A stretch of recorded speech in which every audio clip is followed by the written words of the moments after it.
Diane Howse, extensively known as an abstract painter, is also a curator and visual arts advocate.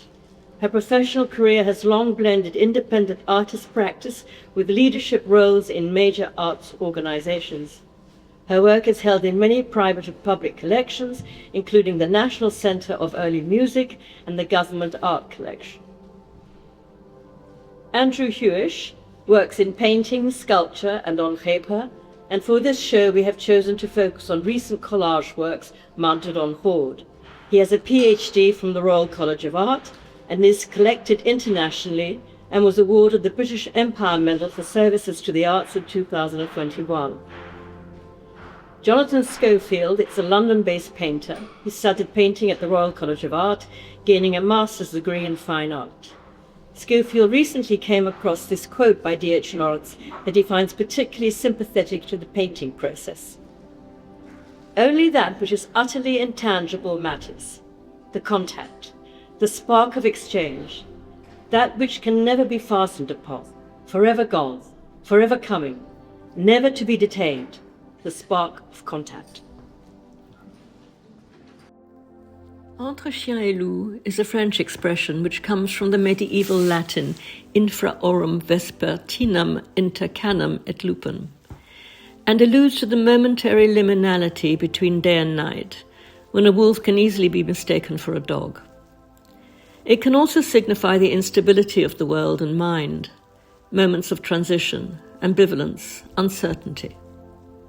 Across cultures, the threshold signals a boundary between the domesticated and the wild, the known and the unknown, and the psychological transformation that occurs when these worlds meet. In Persian folklore, the wolf's tail denotes the first light, the false dawn. Ingmar Bergman's film The Hour of the Wolf describes the pre-dawn moment when nightmares intensify, fears peak, and the boundary between rationality and the irrational thins. Yet this is also the time when new life and possibility emerge. Just as dusk transforms and distorts the landscape, the liminal twilight state of the mind awakens the imagination. Voici le soir charmant, ami du criminel. Il vient comme un complice à pas de loup. Le ciel se ferme lentement comme une grande alcôve, et l'homme impatient se change en bête fauve. Charles Baudelaire, Le crépuscule du soir. Behold the charming evening, friend to the criminal. He comes as an accomplice, stealthily. The sky closes over slowly like a great alcove, and the impatient man turns into a wild beast.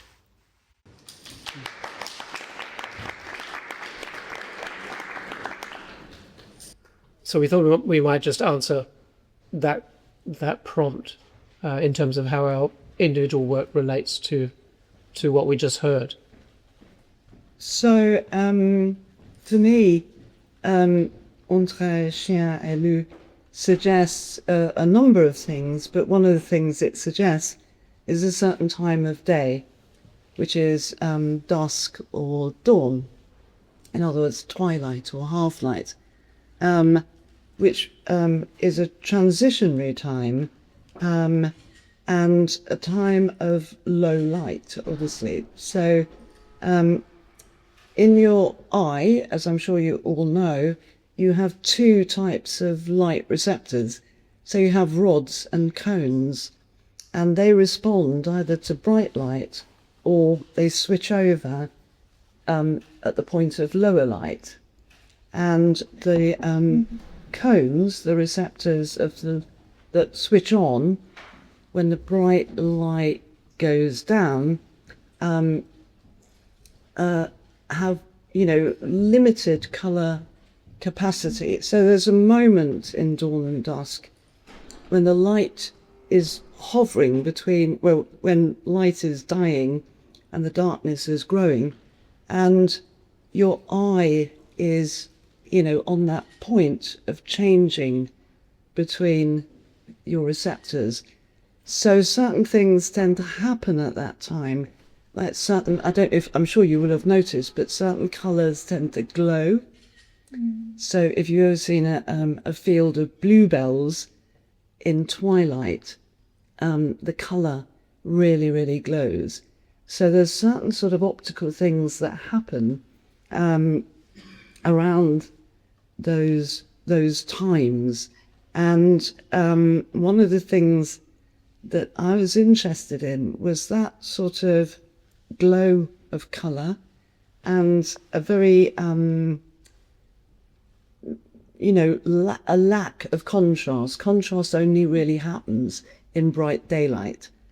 So obviously in Australia, if anyone's ever been there, or to any place that has very, very, very bright diamond light, it's incredibly contrasty.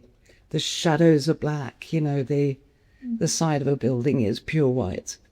But that only happens in bright light. In low light, your perception and what is going on is a much closer tonality.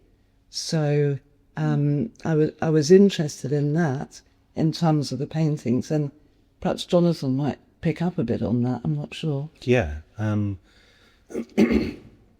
found that really fascinating what you were saying about the kind of colours and our responses to colour.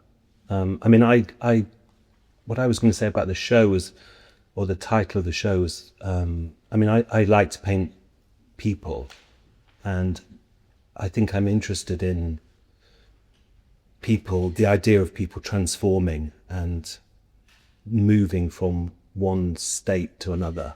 And I think painting, it seems to me, is like the best, or one of the best arenas in which you can talk about ideas of transformation, in terms of, because you're totally free to do what you want in a painting. You can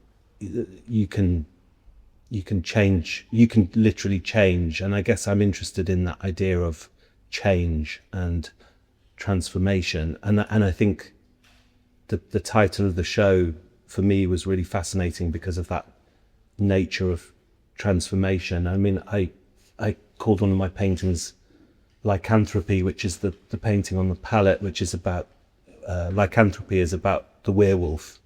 And I've become sort of slightly fascinated about that as a metaphor for artists, really, that we're all werewolves, in the sense of you go into the studio as one thing and you kind of become transformed through painting, and it can kind of send you crazy in the way that you see werewolves becoming on the full moon. And every day is a kind of full moon for an artist. I feel like every day is a day where you get hair on the back of your hands and sort of howl. And so I mean, that whole thing fascinates me. But to go back to your idea about colour, I mean, I think anybody that's ever walked in a field at dusk or dawn has experienced that vibration of colour. And I think that sensation is, I mean, that's through painting from Bellini onwards, and anyone who's interested in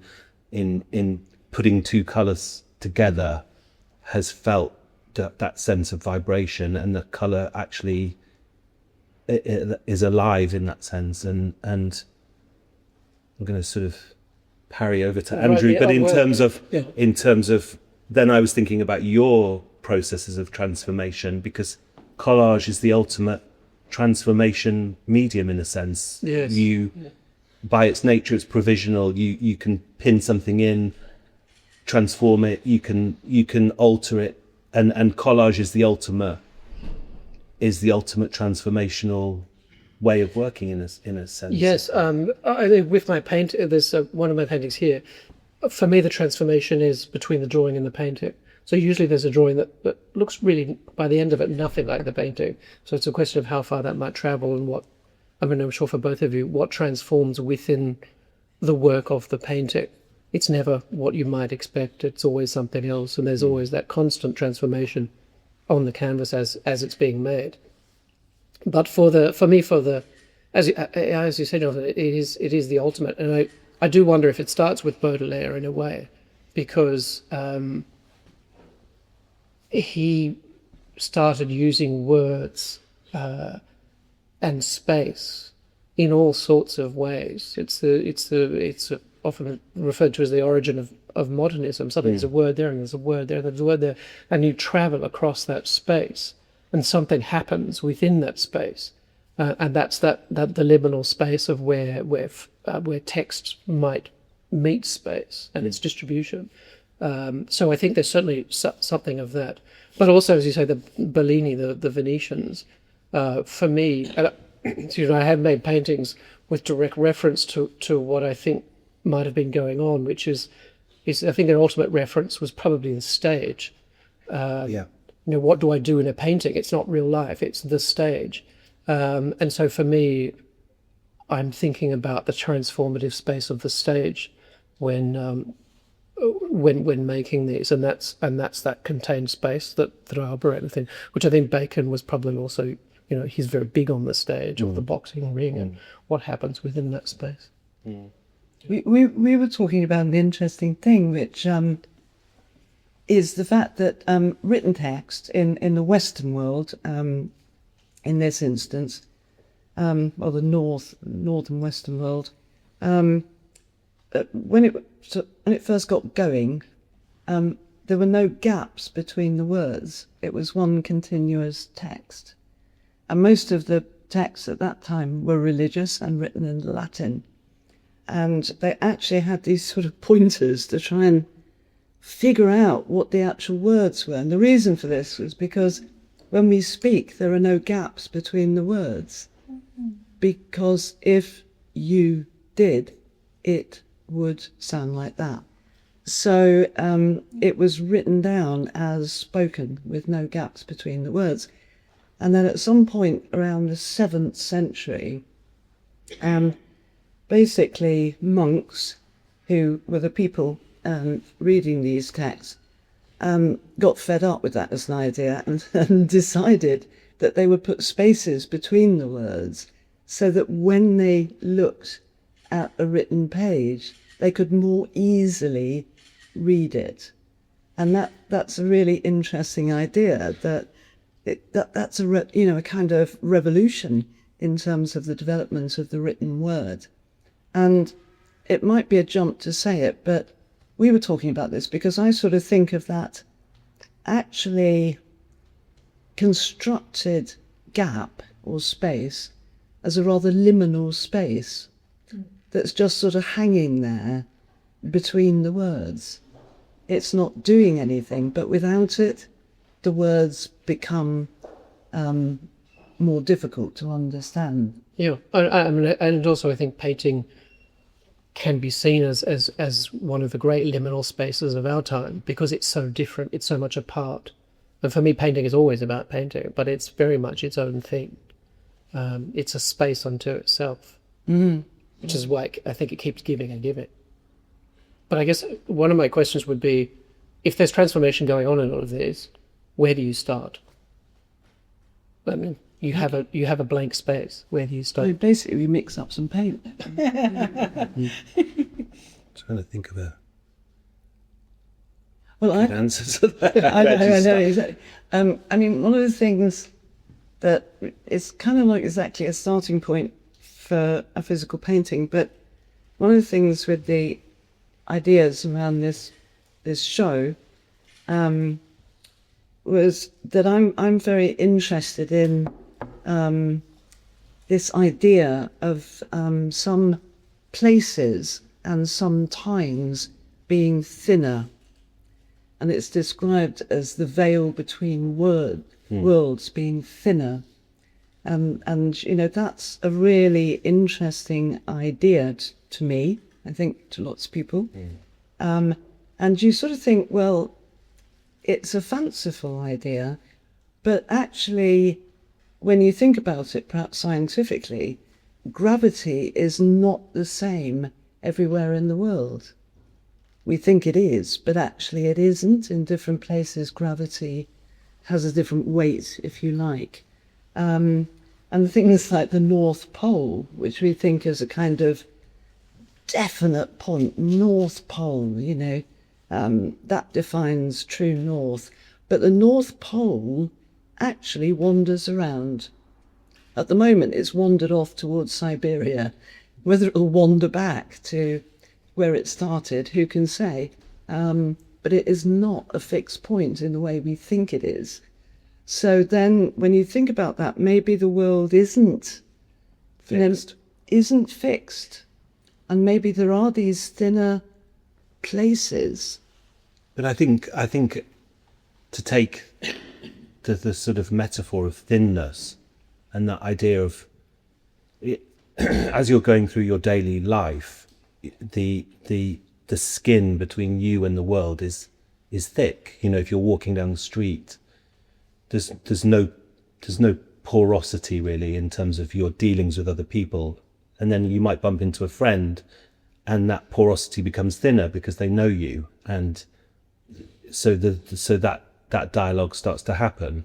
But I think as artists, what you're hoping for is that I think you try and set up conditions to create the thinnest possible skin between you and the work, in a way. You know, you go in there, and every artist I know is intensely sort of ritualistic and superstitious, and you go in and you do the same thing. You put your music on, or you have silence, and you make a cup of tea. But really what you're trying to do, I think, is avail yourself for this condition of receptivity. And without sounding too, you know, you are a medium in that sense, in that you want to, through your manipulation of material, you want to make the thinnest possible gap between you and the articulation of what you're trying to do. Yeah, I think it's a kind of liminal consciousness. Yes, so that liminality is, I think, I mean, for me, liminal has become one of these buzzwords that you hear in art school a lot. Like, you know, there's, in my day, it was ambiguity, and nobody, I never heard liminal before about 10 years ago.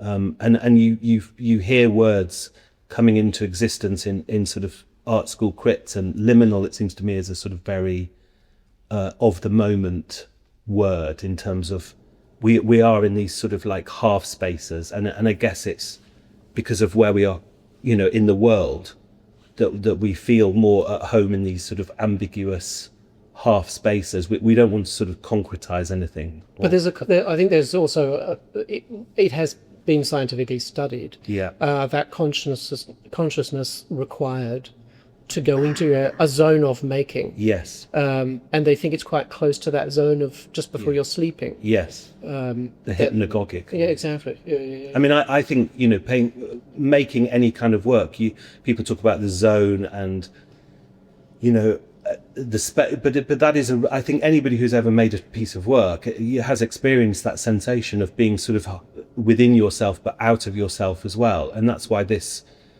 title for the show for me is so sort of redolent of just making work in general, and how we as artists, like the sort of style of your work is irrelevant really. It's getting yourself into this.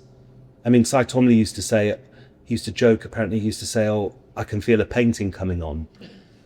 But I kind of know what he means, like in the sense of like the mood grows on you, and you have that sort of overwhelming urge to go to the studio and do something, and that is a desire, I feel, to sort of slightly get out of yourself. Or Well, so can I yes. ask that, because I know you don't draw beforehand. No. So quite different to my process.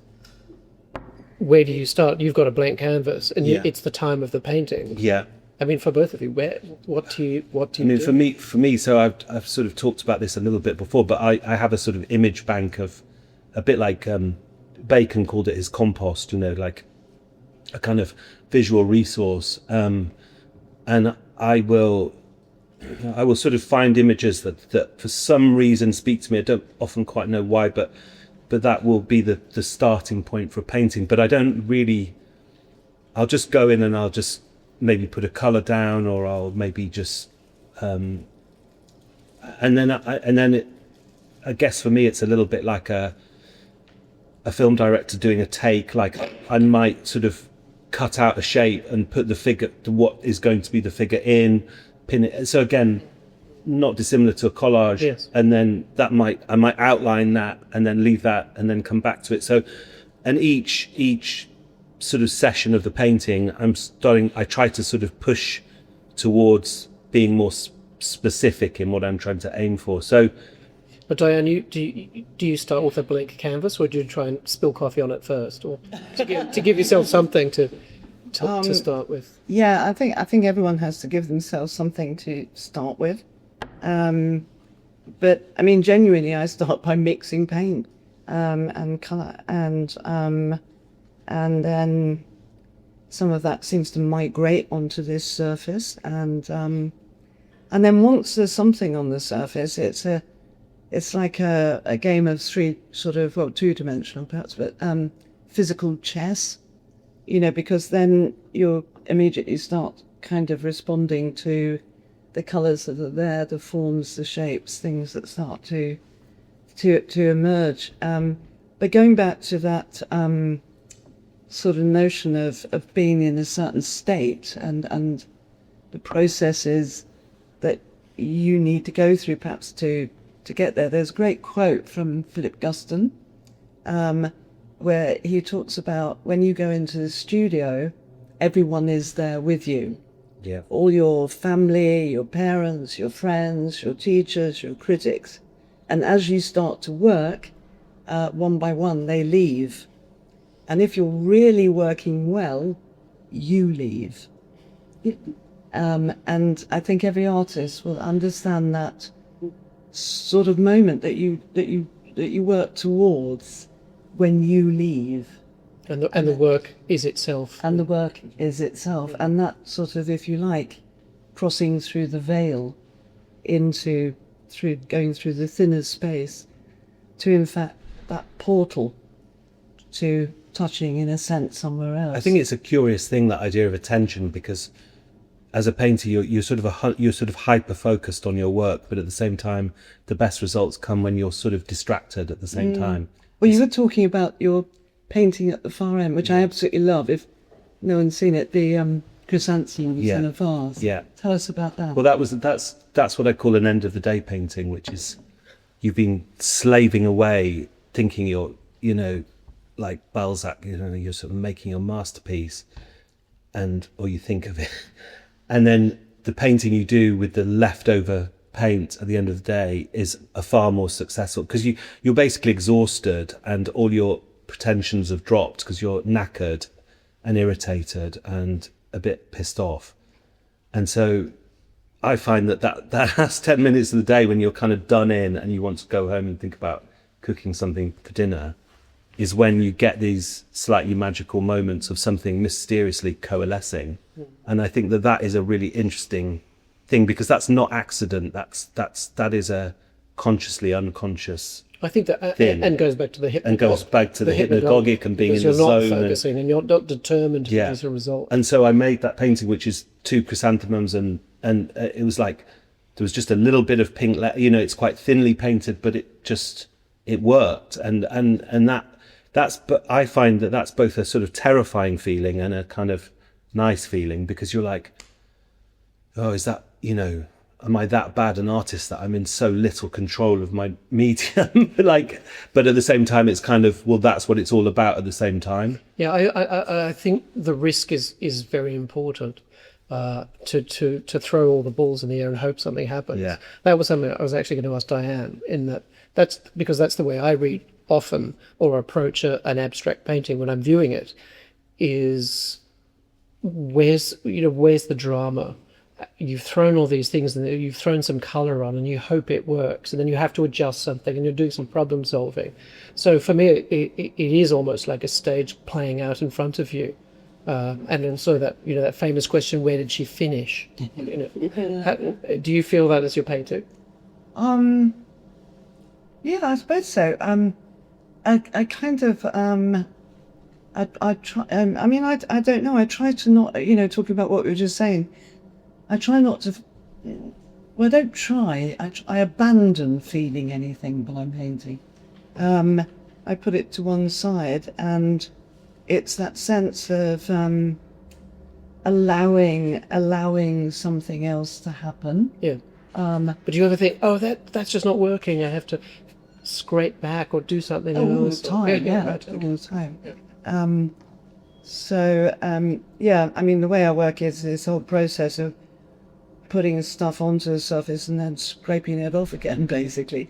I think sorry to interrupt. No, go, yeah. I think what just struck me about that was that sense, again, as artist, and Andrew, you obviously have it, is that internal sense of rightness, and like, when do we know something's right? Like, you can be, but it's like that in life, you can be told something's right over and over again, like, you shouldn't drink, you shouldn't smoke, but these are fantastic things to do. And like, why wouldn't you? So it's like, but you can be told, and theoretically this is all, and it's the same with painting. You can, someone can say, well, if you put something here and if you balance it up and sure. But actually that doesn't correspond to one's own sense of internal, what you're trying to achieve, search for. And that, I find that very interesting. Like, what is that internal sense of why do you have that internal sense of this is right, that's not, or that's, I'm going to reject that. Like, I'm just looking at your figure there. You could have done all manner of things. You could have placed him centrally, but I'm seeing with yours, like, these infra decisions about a sense of not just aesthetic rightness, but like the whole rightness of the piece. It's actually not aesthetic. It goes beyond aesthetics. It's about like an internal sense of equilibrium, for want of a better word. Yes, and between the language as well. And yours, Diane, as well. So you can follow the language around in the space, and that's a dynamic with. I mean, for me, the backgrounds are very important too. Yeah. And often I start with a background, but I have a pile of stuff, and I'm moving the things constantly, and setting it up, and then once one decision goes down, or something might emerge about some sense or theme of what each one is about, then other things come into play.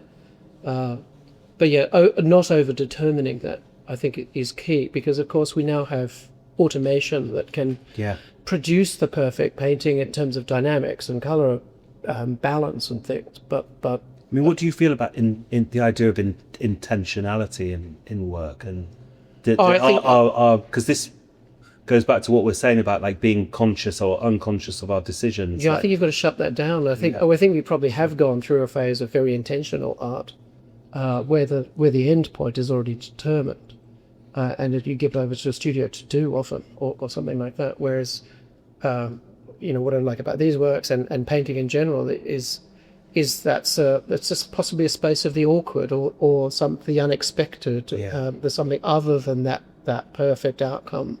That is vivid, I think. I mean, I think that's where painting is uniquely positioned. You can argue like, or this kind of art making is because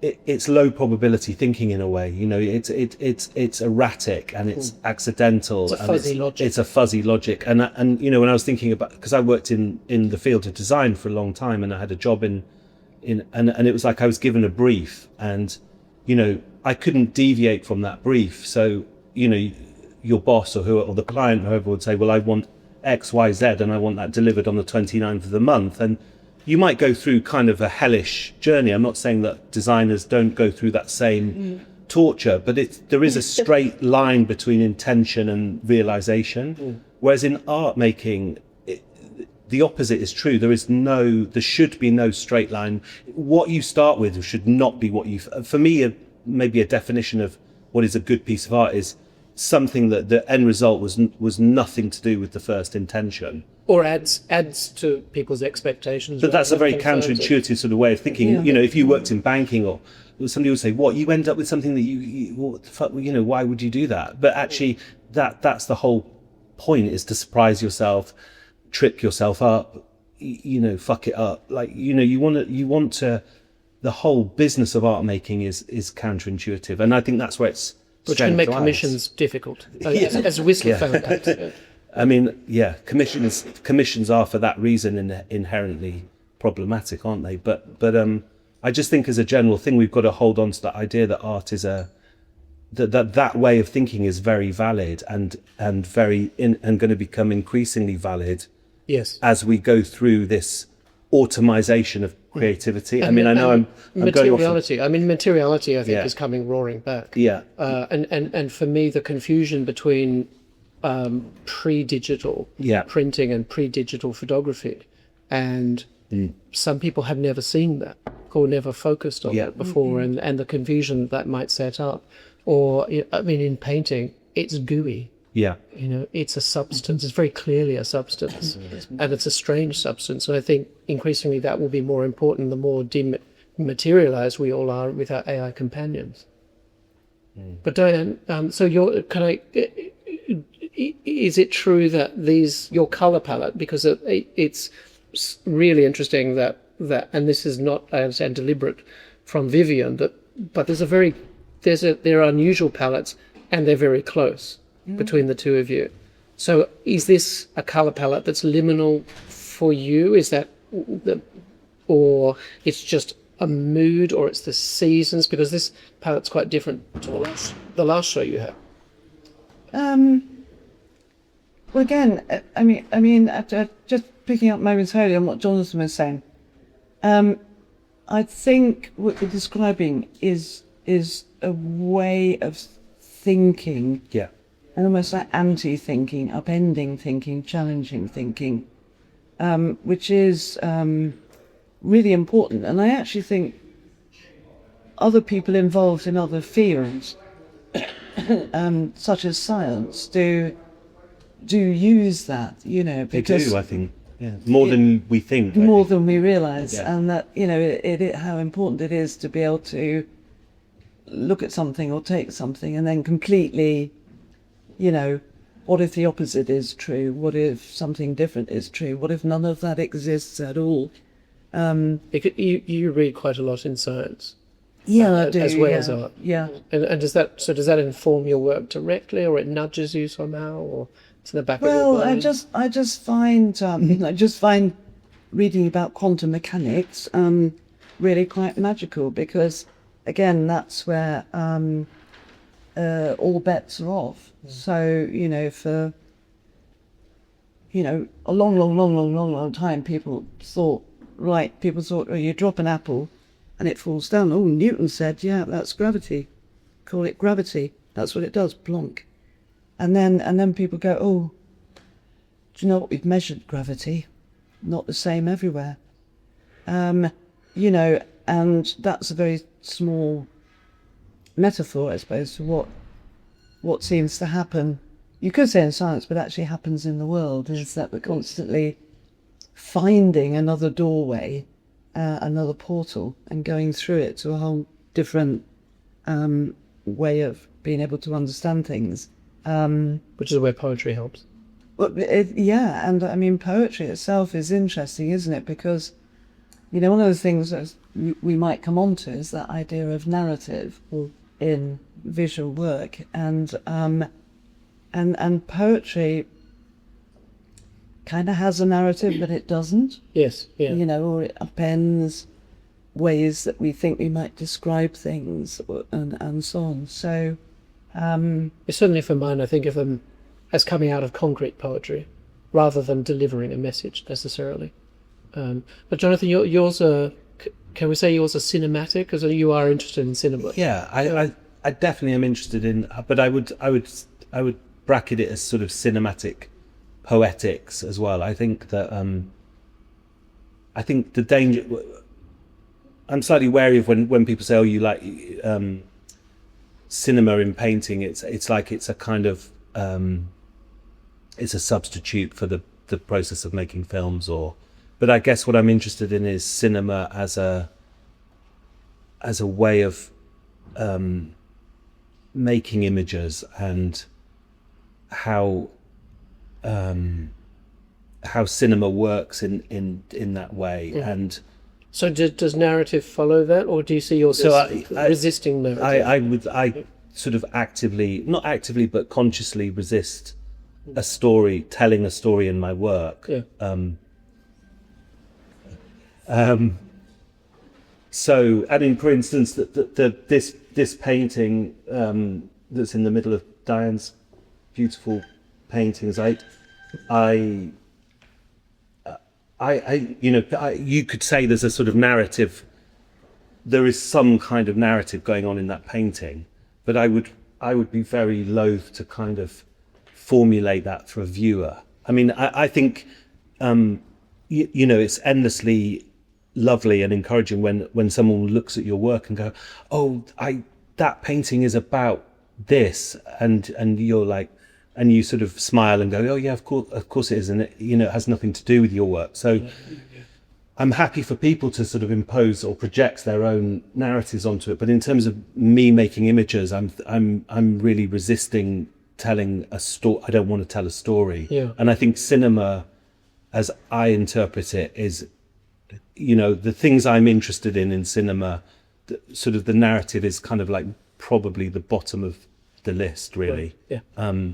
And just as a slight sort of rant about current filmmaking, when you see things on Netflix. So I read the other day that now they're making films explicitly to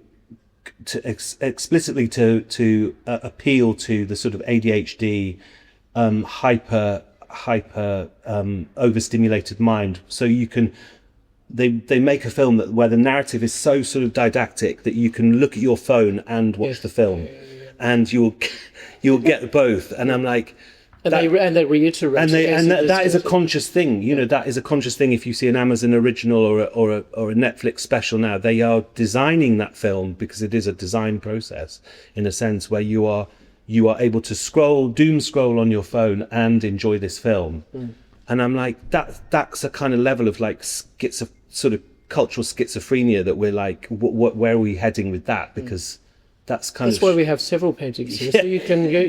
But so where am I going with that? So the other night I watched the Postman Always Rings Twice, a kind of classic noir from the 40s.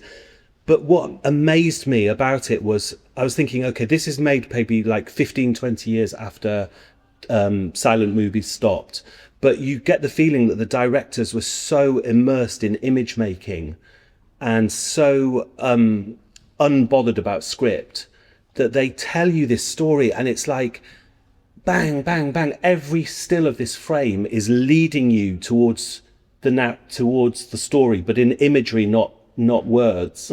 And that just blew my mind, that something made in 1940 or whenever it was made is so fresh. And actually, it's more economical, more stringent, more powerful, more intense than anything being like put out now in a way. I find that about a good painting. Yeah. You have to unpack it. You have to spend time with it. Yeah. It has to unfold. But every frame in that film was like, this is gearing you to telling this tragic story of this man and this woman who are going to kill this husband. But it was just like, I was just shocked at the brilliant economy of the image making. Yes. And I just think we are in danger of like, and I think this thing that I'm talking about, this Netflix thing is like we're treating viewers now like sort of idiots that literally. Well, again, I think this is why painting is interesting, and increasingly interesting, because it's an entirely different space of time and a different kind of visuality. Yeah. I mean, Diane, do you ever have people say, "Oh, I can see a dog in that one," or try and put narrative onto your paintings, like clouds? Yeah, I think it's very difficult for people not to do that, because we're kind of hardwired to see shapes. It's called pareidolia, isn't it? And it's a very natural. I see Goya's black paintings in that one, in a good way, or the disaster scenarios of Martin. Epic. I'll talk to you about that then. I think people see things, but in a way that for me is part of the process. I actually quite like that. Someone will tell me about the work. Or clearly relate for to them. it. Yeah. And that feeling of when you make a work and when you finally decide perhaps it's finished, and then it becomes apart from you. Although I think Monet used to turn up at people's houses and finish bits off that he wasn't happy with. Fantastic. So beware. Okay. You're going to knock at the door. Do not do that. Yeah. So, I think it's kind of really interesting how, you make something and then it becomes something of itself, and then it goes on this journey and actually it becomes something of someone else, as sort of... But Andrew, do you want how do you like yours to be read? Do you want them to be read as, left to right conventional, or do you want people just to sort of absorb them, or do you want people to... I guess I think it's probably a left to right reader, top to down. But it depends on, and it's one of those things where some people will pick up that bit over there and some people will not have noticed it. And so the amount of time someone spends with them. But again, I think the best way is probably to for the viewer is to let their mind rest, not to unpick it, not to find the answer to the problem or the answer to the narrative, but to let it work on them, as with any piece of art, and have it say something. So setting up complexity, setting up things that are interesting, and then something will happen, I think is all we can do. There isn't anything to be solved necessarily, but certainly for me, when I'm putting it together,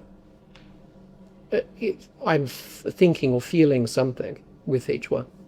And what would your ideal viewer do? Would they probably read everything? Would they have a comfy chair and just look at your work and have... Because I was thinking Sergei Shukin, who commissioned Matisse, wrote Matisse a letter and said he not made himself, but he gave himself an hour every day. And he consciously said, and he kind of looked at his Matisse paintings like a film. Yeah. Well, going back to Netflix, I do think a piece of art should be better than television. Yeah. And if it's not, there's a problem. Yeah. So for me, that's a test. Good state. Well, thank you for coming. We can still move around.